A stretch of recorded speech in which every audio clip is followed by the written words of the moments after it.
জাতীয় নাগরিক পার্টির শ্রমিক ইউনিয়ন গঠনের লক্ষ্যে আজকের সংবাদ সম্মেলন। প্রথমে আমাদের প্রেসিডেন্ট পাঠ করবেন আলিয়া খাতুন।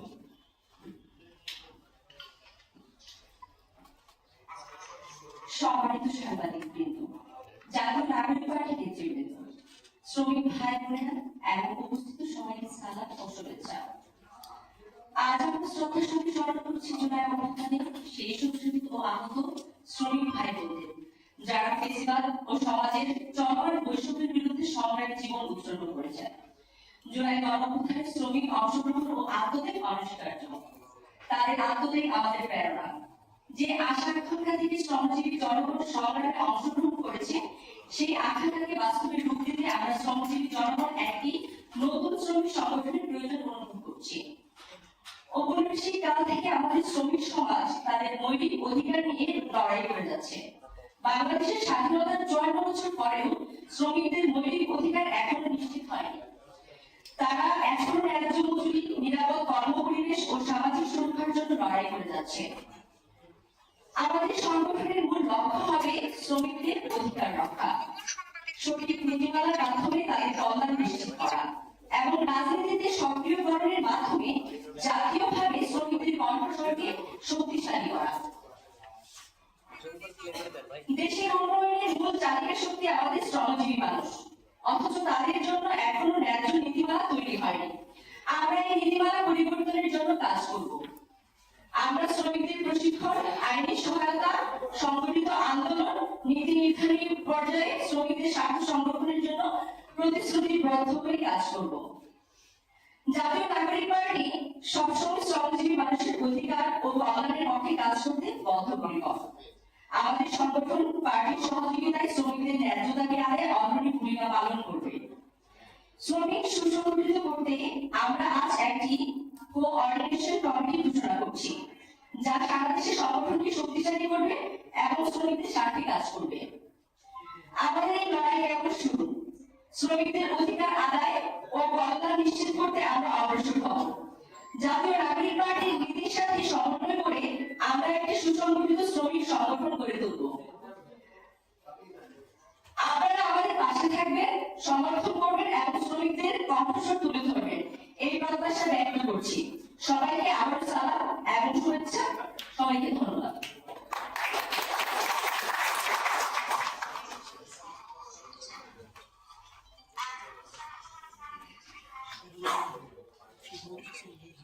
ধন্যবাদ। আমরা জাতীয় নাগরিক কমিটির শ্রমিক ইউনিয়ন, জাতীয় নাগরিক পার্টির শ্রমিক ইউনিয়ন কোঅর্ডিনেটর কমিটির তালিকা প্রথম 10 জনের নাম প্রকাশ করছি।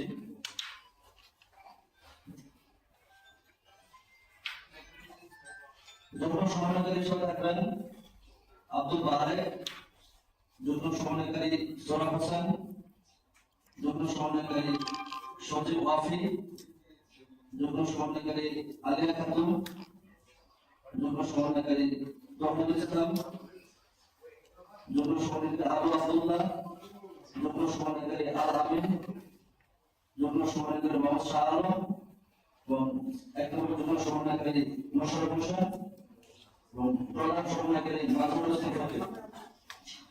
আমাদের কমিটি 155 সদস্য বিশিষ্ট, একজন প্রধান সমন্বয়কারী, 10 জন যুগ্ম সমন্বয়কারী, 51 জন সংগঠক এবং 54 জন সদস্য।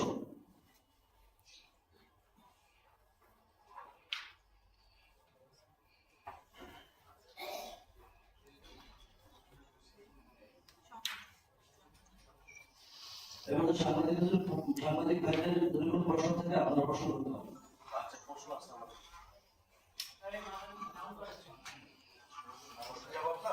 ঠিক আছে, আমরা এটা বলছি সেনাবাহিনীতে হাসপাত এবং সার্ভিস আপনাদের পার্টির তাদের 2 রকম এবং সেই সাথে এখানে আপনি আছেন, আমরা একটা বক্তব্য রাজনৈতিক দল, সবকিছু নিয়ে আপনাদের পার্টির একটা অফিস তৈরি হচ্ছে। আপনাদের পার্টিটা সেটা ভবিষ্যৎ কি হবে? আমার একটা প্রশ্ন আছে, শেষ করি আমরা।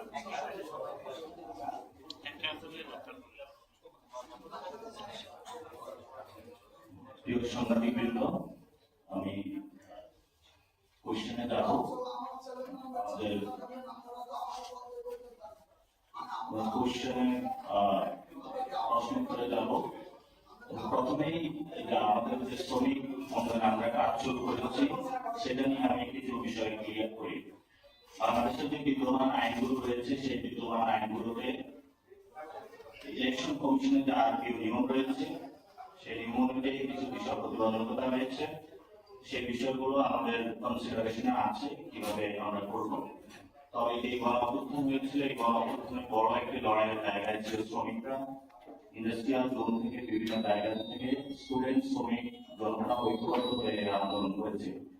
সেই জায়গা থেকে গণ অভ্যুত্থানের স্পিরিটকে ছড়িয়ে দিতে এবং সংগঠিত করতে আমরা আজকে এই প্রেস কনফারেন্সের মধ্য দিয়ে শ্রমিকদের মধ্যে সুসংগঠিত আকারে একটি কোঅর্ডিনেশন কমিটি গঠনের মধ্য দিয়ে কাজ শুরু করবো।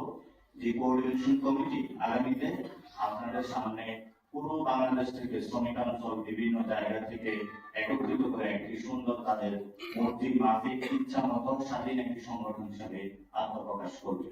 সেই জায়গা থেকে আমরা জাতীয় নাগরিক কমিটি শ্রমিকাঞ্চলে শ্রমিকদের সাথে কাজ গুছিয়ে দেওয়ার চেষ্টা করব। আমরা এই পর্যন্ত শ্রমিকাঞ্চলের 40টা ক্ষেত্র আমরা নির্ধারণ করতে সক্ষম হয়েছি এবং সেই 40টি ক্ষেত্র থেকে 40 জন প্রতিনিধি আমরা এখানে একত্রিত করতে সক্ষম হয়েছি এবং সাথে সাথে বাংলাদেশকে আমরা 24টি জোনে বিভক্ত করেছি। যে 24টি জোন থেকে আমরা প্রতিনিধি রেখেছি, প্রতিনিধিরা সেখানে তাদের সাংগঠনিক দক্ষতা অনুযায়ী শ্রমিকাঞ্চলে জাতীয় নাগরিক পার্টির যে আদর্শ রয়েছে, গণ অভ্যুত্থানের যে স্পিরিট রয়েছে, আমাদের যে ঐতিহাসিক এক দফা দাবি ছিল ফেসিবাদী ব্যবস্থার বিরোধ এবং নতুন রাজনৈতিক বন্দোবস্ত তা ছড়িয়ে দিতে কাজ করবে। কিন্তু জাতীয় নাগরিক পার্টি শ্রমিক যে সংগঠন হবে তার সাথে সহযোগী এই আইডিয়ার জায়গায় তারা কাজ করবে, কিন্তু আমাদের কোনো রেজুর বা এরকম কোনো বুদ্ধিভিত্তিক জায়গায় তারা বদ্ধ থাকবে না। তারা স্বাধীনভাবে কাজ করবে, শ্রমিকদের জন্য কাজ করবে, শ্রমিকদের মান উন্নয়নের জন্য কাজ করবে, শ্রমিকদের জীবন যাপন পরিকল্পনা যাতে একটি বাংলাদেশের যে ভবিষ্যৎ বাংলাদেশের আমরা রূপরেখা দিয়েছি সেখানে যাতে তাদেরকে পজিটিভ করা যায় সেই জন্য এই অঞ্চলে আমরা কাজ করেছি। আশা করি সবাই স্পষ্ট হয়েছে।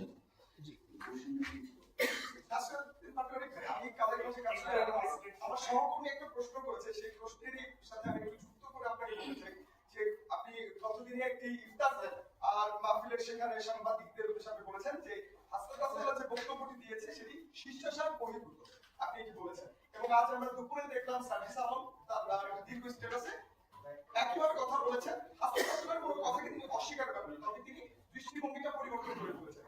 আমরা মন্তব্যের ঘরে দেখতে পেয়েছি মানুষের বিভিন্ন ধরনের প্রতিক্রিয়া আর নেগেটিভ ধারণা তৈরি হচ্ছে এসিপির প্রতি। এই বিষয়টা নিয়ে আসলে আপনাদের মধ্যে কোনো ধরনের বিতর্ক আছে কিনা আপনারা পরিষ্কার করতে দিন। প্রথমত জাতীয় নাগরিক পার্টির যারা নেতৃবৃন্দ রয়েছেন তাদের মাঝে কোনো গুরুত্ব বা কোনো বোঝাপড়ার জায়গায় ঘাটতি নেই। তবে আপনারা জানেন যে একটি বিশাল বড় অভ্যুত্থান সংঘটিত হয়েছে। আন্দোলন এবং পলিটিক্যাল জায়গা দুটো আলাদা জায়গা। সেই জায়গা থেকে এই গণ অভ্যুত্থানের ছাত্ররা যেটাকে পলিটিক্যাল জায়গায় ট্রান্সফরমেশন করতেছে, সেই জায়গাটি কিছু ক্ষেত্রে যদি ভুল ত্রুটি হয়ে থাকে দেশবাসীকে ক্ষমাসুন্দর দৃষ্টিতে দেখার জন্য অনুরোধ জানাচ্ছি। এবং যারা কমেন্ট করেছেন আমরা সেই কমেন্ট গুলো ইভ্যালুয়েশন করে দেখেছি, মানুষের এক্সপেকটেশন আমাদের উপর অনেক হাই। সেই ক্ষেত্রে তারা আমাদেরকে পরামর্শ দিয়ে থাকে এবং আমরা সেই পরামর্শগুলো নিয়ে থাকি এবং ভবিষ্যতেও আমরা মানুষের এক্সপেকটেশন অনুযায়ী কাজ করে যাবো। মূল প্রশ্নটা ছিল হচ্ছে সেনাবাহিনীর সাথে এবং আপনার একটা রাজনৈতিক দলের নিয়ে আপনার একটা মন্তব্য নিয়ে আপনাদের পার্টির মধ্যে কিছু অসুস্থ আসলে আপনাদের পার্টির আপনারা তো শুরুতেই এখন এখানে বছর খাচ্ছি এবং আজকে আরেকটা বিষয় আছে, আন্দোলন রাষ্ট্রীয় এই বক্তব্য নিয়ে একটি প্রতিক্রিয়া জানিয়েছেন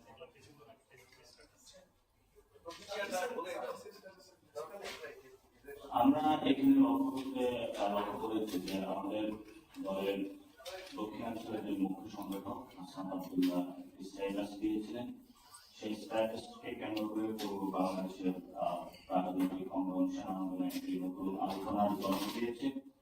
সেই জায়গা থেকে যে বিষয়টা আমরা স্পষ্ট করতে চাই সেটা হলো বিভিন্ন জায়গাতে বিভিন্ন পলিটিক্যাল পার্টি হোক অথবা বিভিন্ন ইনস্টিটিউশন হোক রাজনীতিবিদদের মিটিং হয়ে থাকে, কিন্তু আমরা জনগণের সামনে স্পষ্ট ছিলাম সেই বিষয়গুলো কিছু কিছু জায়গায় আমরা স্পষ্ট করার চেষ্টা করেছি।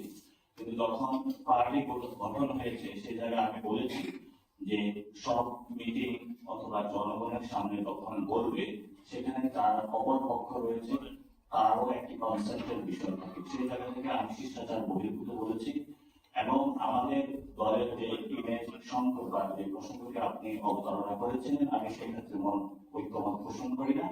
আমি মনে করি এখানে মানুষের এক্সপেকটেশন রয়েছে, সে জায়গা থেকে তারা পরামর্শ দিয়ে থাকে এবং আমরা দ্রুত গতিতেই এই কয়েকটি বিষয় নিয়ে আপনাদের সামনে উপস্থিত হবো এবং দলীয় প্রেস রিলিজের মধ্যে আমরা সেগুলো স্পষ্ট করে জনগণের সামনে ব্যক্ত করবো।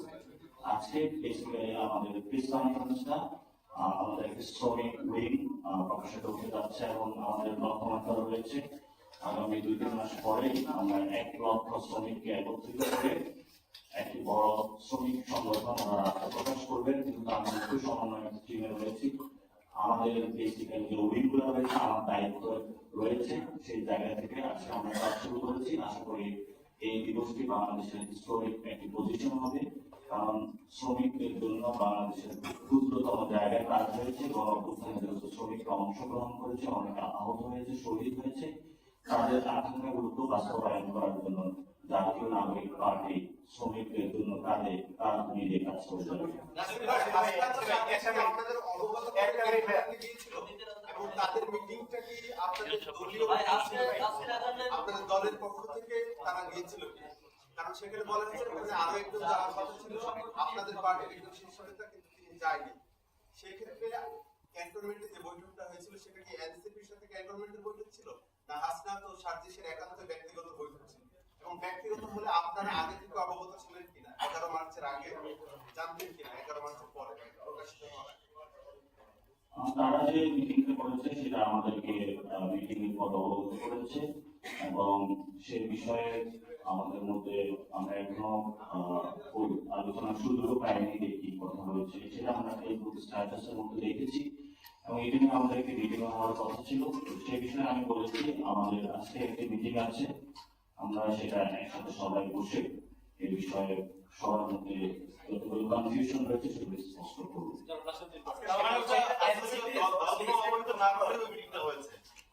এই বিষয়টা আমাদের দলীয় জায়গা থেকে কিছু মানুষ অবগত ছিলেন, কিন্তু সবার মধ্যে দলের ওই জায়গাতে যে কথাগুলো হয়েছে সবগুলো ডিসক্লোজ করা হয়নি। আমরা বলেছিলাম যে আমরা একসাথে মিটিং করবো, মিটিং এ সবগুলো বিষয় পর্যালোচনা হবে, কি কি কথা হয়েছিল এবং সেটা কেন বসেছিল সেই বিষয়ে কিন্তু হাসান আব্দুল্লাহ এই বিষয়ে তার পূর্বে স্পষ্ট বক্তব্য দিয়েছেন কিভাবে মিটিং কি হয়েছিল, কি কথা হয়েছিল। একটা বিষয় হচ্ছে যে পার্টির সূচনা হয়েছে এখনো 1 মাস হয়। আমরা দেখতে পাচ্ছি যে আপনাদের রাজনীতিতে এক ধরনের ফেসবুক স্ট্যাটাসের মধ্যে সীমাবদ্ধ হয়ে যাচ্ছে কিনা, কারণ এক একটা সময় এক একজন নেতা এক এক ধরনের বক্তব্য তুলে ধরছেন, তার প্রভাবটা পার্টির উপর পড়ছে। আরেকটা বিষয় হচ্ছে ক্যান্টনমেন্টের সাথে আপনাদের একটা দূরত্ব তৈরি হলো, কারণ ইতিমধ্যে এটা সারা দেশে একটা প্রভাব ফেলেছে। পার্টির গণতান্ত্রিক পরিবেশের কথা যখন আপনারা বলছেন, আপনি এখন বলছেন এই বক্তব্যের কথাটি জানতেন না আপনারা, পরে আপনাদেরকে জানানো হয়েছে। গণতান্ত্রিক পার্টির ক্ষেত্রে এটা এক ধরনের হোচট কি থাকে, পার্টির কোনো সিদ্ধান্ত পরবর্তীতে আপনাদেরকে জানানো হচ্ছে কিন্তু কাউন্সিলে সেটা করা হচ্ছে, এই বিষয়টা আমরা একটু জানতে চাচ্ছি। সেটা হলো প্রথমত কোথাও কোনো মিটিং করে সেগুলো জনগণের সামনে কোনো পার্টি জনগণের জনগণ জানার অধিকার রাখে, কিন্তু সেটা জানা একটি প্রক্রিয়াগত পদ্ধতি রয়েছে যে আপনি যখন কোনো অপরাধের সাথে কোনো মিটিং করলেন সেই মিটিং এর তারও একটি কনসার্নের বিষয় রয়েছে এবং সেখানে একটি আপনারা দেখতে পাবেন বর্তমানে যে বাংলাদেশের নিরাপত্তা ব্যবস্থায় কিন্তু সামনে জড়িত রয়েছে এবং আমরাও কিন্তু এই পর্যন্ত 170টি আন্দোলন যারা গণঅভ্যুত্থানে অংশগ্রহণ করেছিলাম আমাদের মাঠে কাজ করতে হয়েছে এবং সেই ক্ষেত্রে অনেকাংশে বিভিন্ন জায়গায় ফেস্টিভ্যাল যে দোষরা তারাও কিন্তু বিভিন্ন সময় সুযোগ নেওয়ার চেষ্টা করেছিল, আমরা সেগুলো দেওয়ার চেষ্টা করেছি। তো সেই ক্ষেত্রে বাংলাদেশের যে প্রশাসনিক ইনস্টিটিউশন গুলো আমরা যখন মাঠে কাজ করেছি তারাও মাঠে কাজ করেছে এবং আমরা যখন আমাদের সিভিল ফর্মেটে কাজ করছি তারও কিছু ফর্মেট ছিল, তারা আমাদেরকে সহযোগিতা করেছে, হেল্প করেছে। যেহেতু রাষ্ট্রীয় যে প্রতিষ্ঠানগুলো যখন যখন কোনো আন্দোলন চলে সেই আন্দোলনের ক্ষেত্রে যদি কোনো সিভিল ফরম্যাট না থাকে সিভিল ফরম্যাটে তারা হেল্প করে থাকে। ওই জায়গা থেকে আমাদের বিভিন্ন জায়গায় যাতায়াত ছিল, যোগাযোগ ছিল এবং মানুষের কাছে এটা সুস্পষ্ট ছিল। প্রত্যেকটি রাজনৈতিক দলের সাথে সব জায়গায় যোগাযোগ থাকে, নট অনলি তার রাজনৈতিক দল, সিভিল সোসাইটি থেকে শুরু করে মিডিয়া কর্মী সবার সাথে এই বিষয়টাতে তাদের যোগাযোগ থাকে। কিন্তু গত যে স্ট্যাটাসটি কেন করা হয়েছে সেটা আমি ইতিপূর্বেই বলেছি যে আমরা আজকে বসার পরে আমরা একটা প্রেস রিলিজের মধ্যে সুন্দর করে কি কি হয়েছিল যারা জানার আছে দেশবাসীকে আমরা এটা স্পষ্ট করবো। নাসির ভাই, এটা তো আপনাদের তো অনেকদিন হয়ে গেছে সেনা সদর থেকে কিন্তু তারা এটা অস্বীকার করেছে, নেত্র নিউজের কাছে তারা এটা অস্বীকার করেছে, এটা অবান্তর বলেছে, এই ধরনের কথাবার্তা হয় না। আমরা থেকে হাসনাত ভাই বললো, হাসনাত ভাইয়ের বিপরীত না, ঠিক একটু ডিফারেন্ট অ্যাঙ্গেলে আবার সার্ভিস ভাই বলছে, হান্নান ভাই আর একটা কথা বলছে। তো এই বিষয়টা আসলে এখনো আপনাদের কোনো সমঝোতা আলোচনা হয় নাই, এখন হয়ে গেল বিষয়টা? না, একটি জিনিস হলো যে আলোচনাটা হয়েছে সেটা অনুযায়ী কোনো কনক্লুশনে আসে না। আরেকটা আলোচনা হলো বিভিন্ন জন বিভিন্ন ফরম্যাটে বিভিন্ন কথা বলে যাচ্ছে, কিন্তু একজাক্ট যে আলোচনা আমাদের ওইখানে কিছু যে দ্বিতীয় যে পক্ষ রয়েছে তাদেরও কিছু কনসেন্টের বিষয় রয়েছে। আবার এদিকে সেনা সদর থেকে যে বক্তব্য এসেছে সেটা কিন্তু একটি মুখপাত্রের মধ্যে না। আমরা আইএসপিআর এই পর্যন্ত কোনো এই ধরনের কোনো নিউজ এখন দেখি নাই। আমরা যখন সেনা সদর থেকে এই ধরনের কোনো ব্রিফিং বা আইএসপিআর এর মাধ্যমে কোনো কিছু জানবো তাহলে আমরা সেখানে পার্টির প্রেস ব্রিফিং এর মাধ্যমে এই বিষয় অবগত করবো। এর মধ্যে হলো আপনারা দেখছেন আমাদের দলীয় এখন কোনো এই পর্যন্ত স্ট্যান্ড যায়নি, হয়তো বিভিন্ন পার্টির লিডাররা হলে বক্তব্য দিয়েছে এবং সেনা সদর থেকেও আমরা দেখেছি বলেও তাদের একটা মুখপত্র যার নাম উল্লেখ করা হয়নি সেখান থেকেও একটি বক্তব্য এসেছে।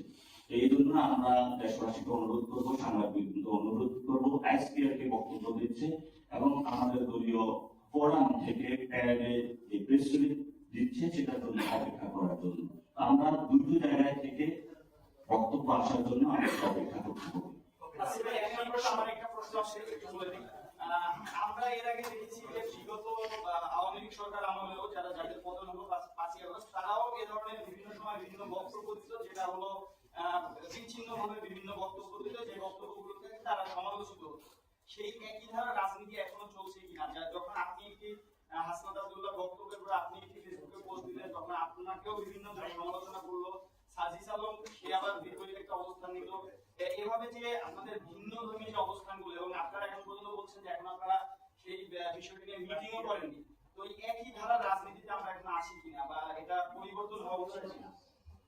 আপনারা দেখেছেন যে এখানে কোশ্চেনটা এসেছিল আওয়ামী লীগের নিষিদ্ধকরণ প্রশ্ন। নিষিদ্ধকরণ প্রশ্নে সেখানে আপনারা জানেন যে রিফাইন্ড আওয়ামী লীগ একটি কোশ্চেন এসেছিল। এখানে বিভিন্ন জায়গায় বিভিন্ন বক্তব্য এসেছে। আপনারা বিএনপির একটি বক্তব্য দেখেছেন যে সালাউদ্দিন সাহেব বলেছিল আওয়ামী লীগ নিষিদ্ধকরণ। সেখানে নিষিদ্ধকরণ প্রশ্নে বা তাদের যে ইলেকশন কমিশনের যে নিবন্ধন প্রক্রিয়া সেই বাতিল করে কিন্তু মাঠে একটি আন্দোলন শুরু হয়েছে এবং সেই আন্দোলনের জায়গায় কিন্তু যখন মাঠে আন্দোলন শুরু করা তখন কিন্তু মাঠে মিলিটারি ফোর্সও আছে এবং পুলিশ ফোর্স অ্যাক্টিভ আছে। তখন সেখানে কিন্তু বিভিন্ন ফরম্যাটে বিভিন্ন দলের সাথে আলোচনা হয় এবং সেই আলোচনা থেকে আলোচনা করিয়েছে এবং এটা কিন্তু আলোচনার সূত্রপাত হয়েছে আওয়ামী লীগ নিষিদ্ধকরণ প্রক্রিয়া প্রশ্ন। এবং আমরা গত 6 মাস পর্যন্ত বলে আসছি যে আওয়ামী লীগের যে মানুষগুলো অথবা যারা খুনি ছিল, ডিরেক্ট খুনের সাথে ইনভলভমেন্ট ছিল, যারা বিভিন্ন জায়গায় বিভিন্ন ক্যান্টনমেন্টে আশ্রয় নিয়েছিল, আমরা তাদেরকে স্পষ্ট বক্তব্য বলেছিলাম দেশবাসীর সামনে যে এই বিষয়ে বক্তব্যগুলি স্পষ্ট করার জন্য। এবং আমরা সেই বিষয়ে স্পষ্ট বক্তব্য পাওয়া পর্যন্ত আমরা কাউকে পর্যন্ত বিশ্বাস করতে পারছি না, কারণ জনগণের জায়গা থেকে যারা বিভিন্ন জায়গায় খুন করে আশ্রয় নিয়েছিল তাদের বিষয়ে সুস্পষ্ট বক্তব্য আসা ছাড়া বাংলাদেশের যে বর্তমান যে সংকট রয়েছে তা থেকে আমাদের উত্তরণ করা সম্ভব নয়। কিন্তু ঘটনাগুলো চলমান প্রবাহমান এবং সেই জায়গা থেকে আওয়ামী লীগের কোশ্চেনটা যেহেতু এখন অনেক বেশি মানুষের সামনে এসেছে এবং তারা দেশি বিদেশি অনেকগুলো আন্তর্জাতিক চক্রান্ত করে যাচ্ছে এবং অন্যান্য দেশের যে অ্যাম্বাসেডারগণ রয়েছেন তারাও যখন বিভিন্ন জায়গায় বিভিন্ন ফরম্যাটে কথাগুলো বলে যাচ্ছেন তখনই কিন্তু আমাদের সামনে এসেছে। সে জায়গা থেকে আমরা স্পষ্ট করেছি এবং গত কয়েকদিন ধরে আমাদের তিনি দলীয় প্রধান নাহিদ ইসলাম এবং সেক্রেটারি জেনারেল আফতাব হোসেন স্পষ্ট করেছেন রিফাইনিং হোক যে কোনো মূল্যে বাংলাদেশ আওয়ামী লীগের কোনো রাজনীতি করা সেটা রাষ্ট্রীয় প্রতিষ্ঠান হোক, যে কোনো প্রতিষ্ঠান হোক, কেউ যদি আমাদের সামনে দাঁড়ায় আমরা সে যুদ্ধ চালিয়ে যাবো ইনশাআল্লাহ। সেই ক্ষেত্রে সেনাবাহিনী থেকে আমরাও তাদেরকে বলবো যে আপনারা দায়িত্বশীল আচরণ করুন, পলিটিক্যাল ম্যাটার, পলিটিক্যাল যারা পার্সন দল রয়েছে তাদেরকে আপনারা ডিল করতে দেন, এবং এখানে বিভিন্ন জায়গা থেকে যদি কোনো গোষ্ঠী বিভাজনের প্রচেষ্টা চালায় সেটা নিয়ে এনসিপি ঐক্যবদ্ধ ছিল, থাকবে এবং ভবিষ্যতে বাংলাদেশের পক্ষে কাজ করবে।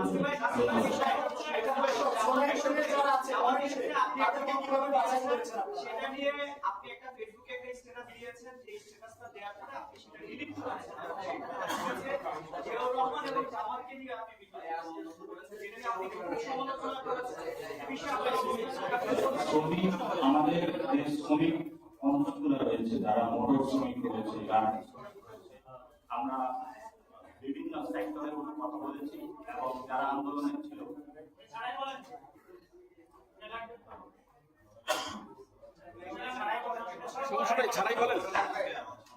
আমরা শ্রমিক অঞ্চলে কিন্তু শ্রমিকরা আন্দোলনে অংশগ্রহণ করেছিল এবং মাঝখানে কিন্তু শ্রমিকদের বড় বড় আন্দোলনগুলো হয়েছিল। আমরা যখন শ্রমিকদের কাছে গিয়েছি তাদের আমরা দেখেছি মানবতার জীবনযাপন, এবং যারা আন্দোলনে অংশগ্রহণ করেছিল, শহীদ হয়েছিল, আহত হয়েছিল, তাদের ফ্যামিলির সাথে আমরা যোগাযোগ আছে আমাদের, সেখান থেকে আমরা দেখেছি। এবং আমরা গত 6 মাস শ্রমিক অঞ্চলে কাজ চালিয়ে যাচ্ছি যাতে শ্রমিকদেরকে বাংলাদেশে একটি সুন্দর জীবনযাপনের আমরা ব্যবস্থা করতে পারি। এটা আমাদের নৈতিক একটি দায়িত্ব এবং বাংলাদেশের সব সিটিজেনের একটি নৈতিক দায়িত্ব।